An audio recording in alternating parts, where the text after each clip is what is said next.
तंत्र, मंत्र और यंत्र ये सिर्फ शब्द नहीं है, बल्कि वो कोडिंग है जो ब्रह्मांड के सबसे बड़े सीक्रेट्स को अनलॉक कर सकती है। ये सिर्फ इच्छा पूर्ति का जरिया नहीं है, बल्कि इस धरती पर आपके मकसद को पाने का रास्ता है। ये यात्रा केवल जिज्ञासुओं के लिए नहीं है, बल्कि उन साहसी आत्माओं के लिए भी है जो ब्रह्मांड के छिपे रहस्यों को जानने का साहस रखते हैं। आइए जानें तंत्र, मंत्र और यंत्र के बारे में। मंत्र। दुनिया की हर चीज में एक सूक्ष्म आवाज होती है। पेड़ों की सरसराहट की आवाज, हवाओं की सीटी की आवाज, नदियों के बहने की आवाज। ये सब आवाज मिलकर ब्रह्मांड की अपनी एक सिम्फनी या धुन बनाती हैं। इसी धुन के कुछ खास अंशों को ही हम मंत्र कहते हैं। ये ध्वनियों का ऐसा खास संयोजन होते हैं जिन्हें सुनने से हमारे शरीर और दिमाग में एक खास तरह की ऊर्जा जागृत होती है। मंत्र अक्षरों और शब्दों से मिलकर बनते हैं और इनका संबंध कानों और सुनने की शक्ति से होता है। हर मंत्र शरीर के अलग अलग हिस्से में एक खास तरह की ऊर्जा को सक्रिय करता है। मंत्र इंद्रियों, ज्ञानेंद्रियों, मन, चेतना, आत्मा और ब्रह्मांडीय चेतना को प्रभावित करते हैं। मान्यता है कि मंत्रों की एक खास शक्ति होती है। जब किसी मंत्र का सही उच्चारण और सही तरीके से जाप किया जाता है तो उस मंत्र की शक्ति जागृत हो जाती है। ये ध्वनियां मात्र शब्द नहीं है, बल्कि ऐसा माना जाता है कि ये ब्रह्मांड की आदि शक्ति से जुड़े हुए हैं। हमारी परंपराओं में मंत्रों को ईश्वरीय ध्वनियां माना जाता है। इनका सही उच्चारण करने से दिव्य शक्तियां जागृत होती हैं और वेदों में बताए गए देवता से जुड़ाव बनता है। हालांकि ग्रंथों में यह भी बताया गया है कि अगर मंत्रों का उच्चारण गलत हो जाए तो देवी देवता नाराज भी हो सकते हैं। वैदिक मंत्र अपने आप में दिव्य शक्तियां होती हैं। यह माना जाता है कि यदि मंत्रों का सही ढंग से उच्चारण किया जाए तो संबंधित देवता बाध्य होकर प्रकट होते हैं और मंत्र की शक्ति के कारण इच्छाएं पूरी करते हैं। यदि सरल शब्दों में कहें तो कोई भी व्यक्ति, चाहे वह अच्छा हो या बुरा, या फिर वह राक्षस ही क्यों ना हो, उन्हें उसकी इच्छा पूरी करनी पड़ती है या मंत्र का फल देना पड़ता है। उदाहरण के लिए रावण, जो एक राक्षस था, उसने भी मंत्रों की शक्ति का उपयोग अपनी इच्छाओं को पूरा करने के लिए किया था। उसने भगवान शिव को प्रसन्न करने के लिए लंबे समय तक तपस्या की। मंत्र जाप का स्थान, जप करने वाले का मन और मंत्र उच्चारण का तरीका, ये सभी पहलू मिलकर मंत्र के प्रभाव को निर्धारित करते हैं। लेकिन क्या मंत्रों का उपयोग बुराई के लिए भी किया जा सकता है? हाँ, कुछ मंत्रों का उपयोग नकारात्मक उद्देश्यों के लिए भी किया जा सकता है, लेकिन यह ध्यान रखना महत्वपूर्ण है कि ऐसे मंत्रों का उपयोग विनाशकारी परिणाम ला सकता है। नकारात्मक ऊर्जा का उपयोग करने वाले व्यक्ति को कर्मों का फल भुगतना पड़ता है।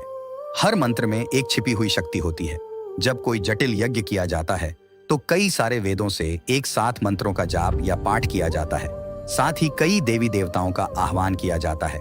आमतौर पर ये मंत्र ऊंचे स्वर में बोले जाते हैं। हर मंत्र की शुरुआत या अंत में ओम, ह्रीम, स्वाहा जैसे पवित्र शब्दों का प्रयोग किया जाता है। ये पवित्र शब्द मंत्रों को और भी शक्तिशाली बनाते हैं। ऐसा माना जाता है कि हर मंत्र में उस देवी या देवता की ऊर्जा छिपी होती है। पुरोहितों का मंत्र उच्चारण यज्ञ स्थल पर एक जबरदस्त वाइब्रेशन पैदा करता है, जो आकाश और धरती के बीच के रास्ते के जरिए उन देवी देवताओं तक पहुंच जाता है। वहां ये वाइब्रेशन देवताओं को जगाती है और उन्हें यज्ञ स्थल पर पहुंचने में मदद करती है। मंत्र साधना की कठिन प्रक्रिया के बाद सिद्धि प्राप्त होती है। ये वो अवस्था है जहां साधक को दिव्य अनुभव हो सकते हैं। ऐसा माना जाता है कि उन्हें उस मंत्र से जुड़े देवता का साक्षात दर्शन भी हो सकते हैं। इसके अलावा साधना के फलस्वरूप मंत्र के अनुसार आध्यात्मिक ज्ञान, रोग दूर करने की शक्तियां या मटेरियलिस्टिक सक्सेस या भौतिक संपन्नता जैसी चीजें भी मिल सकती हैं। इन अनुभवों को विज्ञान से परे माना जाता है। मंत्रों का जाप करने से पहले उनके अर्थ और आध्यात्मिक महत्व को समझना अत्यंत आवश्यक है। ये केवल शब्द या ध्वनि नहीं है, बल्कि दिव्य ऊर्जा का रूप है। इन मंत्रों का जाप बिना सही समझे या गुरु के मार्गदर्शन के बिना करना उल्टा असर भी डाल सकता है। उसी तरह जिस तरह किसी भी ताकतवर उपकरण को चलाने के लिए जानकारी और ट्रेनिंग जरूरी होती है, उसी तरह मंत्र जप को भी समझदारी से और अनुभवी गुरुओं के मार्गदर्शन में करना चाहिए। मतलब मंत्र जप को संतुलन के साथ, सजगता के साथ और अनुभवी गुरुओं के मार्गदर्शन में करना चाहिए। कुछ बेसिक मंत्रों का जाप बिना किसी गुरु के भी कर सकते हैं। अब बात करते हैं यंत्र की। यंत्र वे आकृतियां, चित्र या पैटर्न होते हैं जिनमें दिव्य शक्तियां समाहित होती हैं। ये शक्तिशाली उपकरण ऊर्जा के केंद्र के रूप में कार्य करते हैं। इनके द्वारा उस देवता की आध्यात्मिक ऊर्जा का संचार होता है जिसका वे प्रतिनिधित्व करते हैं। यंत्र व्यक्ति की इच्छा शक्ति को सशक्त बनाने, ध्यान लगाने, मनोकामनाओं की पूर्ति, नकारात्मक शक्तियों से सुरक्षा और शत्रुओं से रक्षा के लिए किया जाता है। यंत्र बाहरी बाधाओं से संरक्षण प्रदान करने और कठिन परिस्थितियों में भी विजयी होने में सहायक होते हैं। यंत्र केवल तांत्रिक क्रियाओं या रहस्यमय अनुष्ठानों से ही जुड़े नहीं होते हैं। वैदिक पूजा पद्धतियों में भी यंत्रों का उपयोग पाया जाता है। उदाहरण के लिए किसी देवता के समक्ष किए जाने वाले हाथ जोड़ने की सरल क्रिया पर गौर करें। यह अपने आप में एक सूक्ष्म यंत्र है। यह मुद्रा श्रद्धा का प्रदर्शन करने से कहीं अधिक है। यह हमारे मन और शरीर को शांत करने का एक उपकरण है, साथ ही ध्यान केंद्रित करने में सहायता करता है। शांत चित्त के माध्यम से ही हम अपनी इच्छा शक्ति को जगाकर उस देवता से जुड़ाव स्थापित कर पाते हैं। यंत्र का शाब्दिक अर्थ मशीन होता है। जिस प्रकार कोई कैलकुलेटर कॉम्प्लेक्स मैथमेटिक्स कैलकुलेशंस को सरल बनाकर हमें सहायता प्रदान करता है, उसी प्रकार यंत्र भी एक उपकरण है। यह उपकरण हमें मन को केंद्रित करने और लक्ष्य प्राप्ति की दिशा में सहायता करता है। यंत्रों को ऐसे रहस्यमय चित्र माना जाता है जिनका उपयोग पूजा और मंत्रों के प्रभाव को बढ़ाने के लिए किया जाता है। इनका प्रयोग पूजा अनुष्ठानों के दौरान किया जाता है, जिससे माना जाता है कि मंत्रों और अनुष्ठानों की शक्ति एवं प्रभाव कई गुना बढ़ जाते हैं। माना जाता है कि इनसे सुख, शांति और समृद्धि आती है, जीवन की रक्षा होती है और संकट दूर होते हैं। तांत्रिक परंपरा में भी यंत्रों का विशेष महत्व है। इनका उपयोग रहस्यमय ऊर्जा को जगाने और शक्तियों को आकर्षित करने के लिए किया जाता है। हमारे दैनिक जीवन में सबसे आम यंत्र शिवलिंग है। इसे हम सकारात्मक ऊर्जा से भरपूर वातावरण बनाने वाला एक उपकरण भी मान सकते हैं। वह यंत्र है जिसे हम रोजाना देखते हैं। आप इसे एक ऐसा यंत्र समझ सकते हैं जो सकारात्मक ऊर्जा का वातावरण बनाता है। मंदिर का पूरा डिजाइन और परिक्रमा करना, ये सभी क्रियाएं एक यंत्र की विधिवत रीति का ही हिस्सा हैं। विभिन्न प्रकार के यंत्रों को खास कार्यों के ध्यान में रखकर बनाया जाता है। प्रत्येक यंत्र की ज्यामिति और आकृति सावधानी पूर्वक चुनी जाती है ताकि एक खास प्रकार की ऊर्जा का निर्माण हो सके। एक निपुण यंत्रकार ही यह समझ सकता है कि ब्रह्मांडीय ऊर्जाओं को कैसे प्रभावित किया जाता है और उचित परिणाम प्राप्त करने के लिए उपयुक्त यंत्र का निर्माण कैसे किया जाए। हर तरह का यंत्र किसी खास काम के लिए बनाया जाता है, यानी इनसे एक खास तरह की ऊर्जा निकलती है। इसीलिए जानकार लोग यह बता सकते हैं कि किस तरह की ऊर्जा चाहिए और उसके हिसाब से कैसा यंत्र बनाना चाहिए। हिंदू धर्म में ज्यादातर देवी देवताओं के लिए खास यंत्र होते हैं। इनमें से श्री यंत्र सबसे ज्यादा जाना जाता है। ये यंत्र देवी शक्ति या मां ललिता त्रिपुर सुंदरी की पूजा में इस्तेमाल होता है। यंत्र विद्या ये कोई जादू टोना नहीं है। इसे केवल अनुभव किया जा सकता है, शब्दों में नहीं समझा जा सकता। इस ज्ञान का असली मकसद ब्रह्मांड के रहस्यों को समझना है। तंत्र सदियों से रहस्य और गलतफहमी में घिरा रहा है। तंत्र केवल अंधकार और विचित्र अनुष्ठानों के बारे में नहीं है। यह आपके भीतर छिपी हुई दिव्यता को जगाने की एक यात्रा है। असल में शब्द तंत्र का सीधा अर्थ होता है कोई तरीका या तकनीक। यह कोई जादू टोना या अंधविश्वास नहीं है, बल्कि आत्मविकास और आत्मज्ञान प्राप्त करने की एक व्यवस्थित पद्धति है। लेकिन आजकल समाज में तंत्र का मतलब अजीब या गलत चीजों से लगाया जाता है। तंत्र मानव शरीर और मन को तत्व के रूप में देखता है, जिनका उपयोग करके हम आंतरिक ऊर्जा को जगा सकते हैं। तंत्र का उद्देश्य आध्यात्मिक विकास और जीवन के परम सत्य को समझना है। तंत्र एक ऐसी साधना है जिसे प्राचीन काल से हमारी आत्मा को परम आत्मा से जोड़ने के लिए किया जाता रहा है। यह एक गहरी आध्यात्मिक परंपरा है जो इस बात को मानती है कि दिव्य ऊर्जा हमारे आसपास और हमारे भीतर मौजूद है। तंत्र इस ऊर्जा का उपयोग आत्मिक जागरण और मोक्ष प्राप्त करने के लिए मार्गदर्शन प्रदान करता है। कुछ लोग तंत्र को भौतिक चीजों को प्राप्त करने के साधन के रूप में भी देखते हैं। तंत्र के सही प्रयोग से आप कुछ भी हासिल कर सकते हैं। अपार धन दौलत, अजेय शक्ति, संतान या वैभव पाने के लिए तंत्र के कुछ अनुष्ठान बताए गए हैं। लेकिन यह समझना जरूरी है कि ये तरीके तंत्र के मूल उद्देश्य का केवल एक छोटा सा हिस्सा है।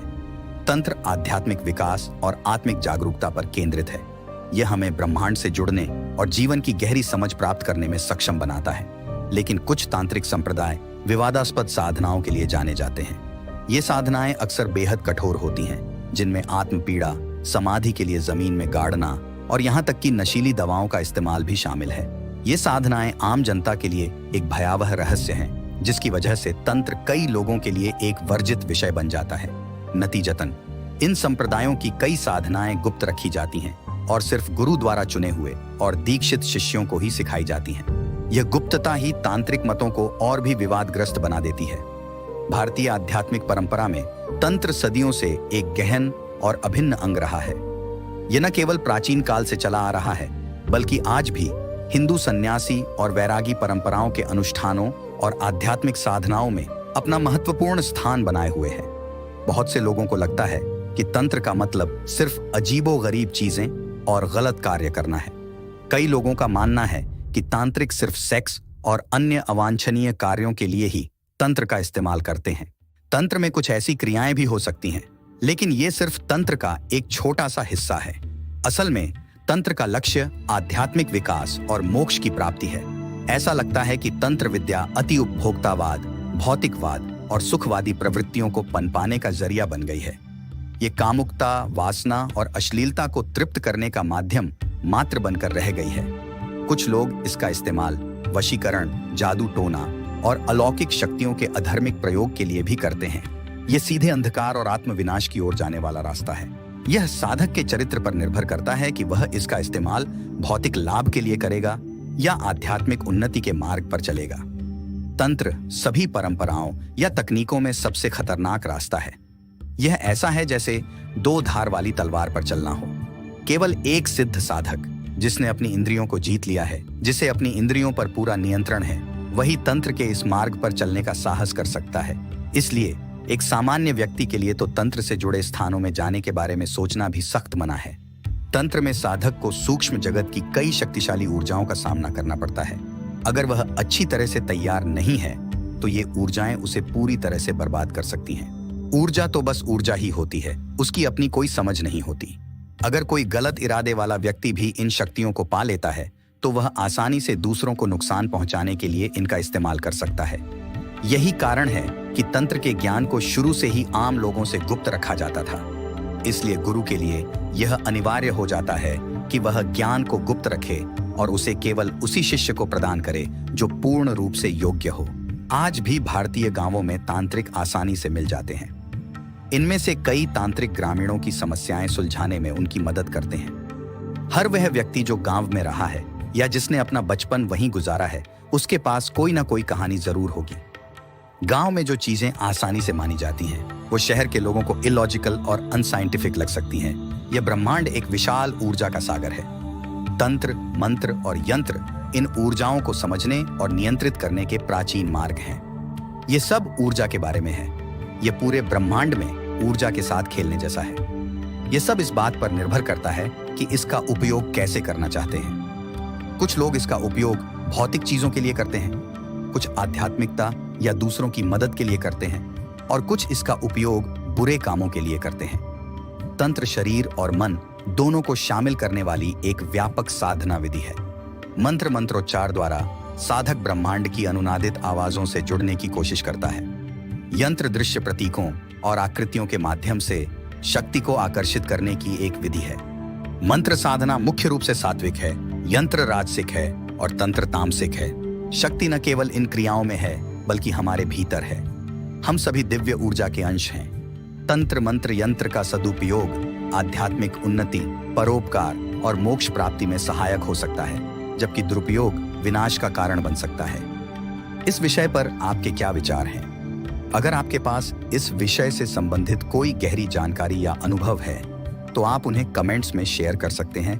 कमेंट्स बॉक्स में हम इस विषय पर बातचीत जारी रखेंगे।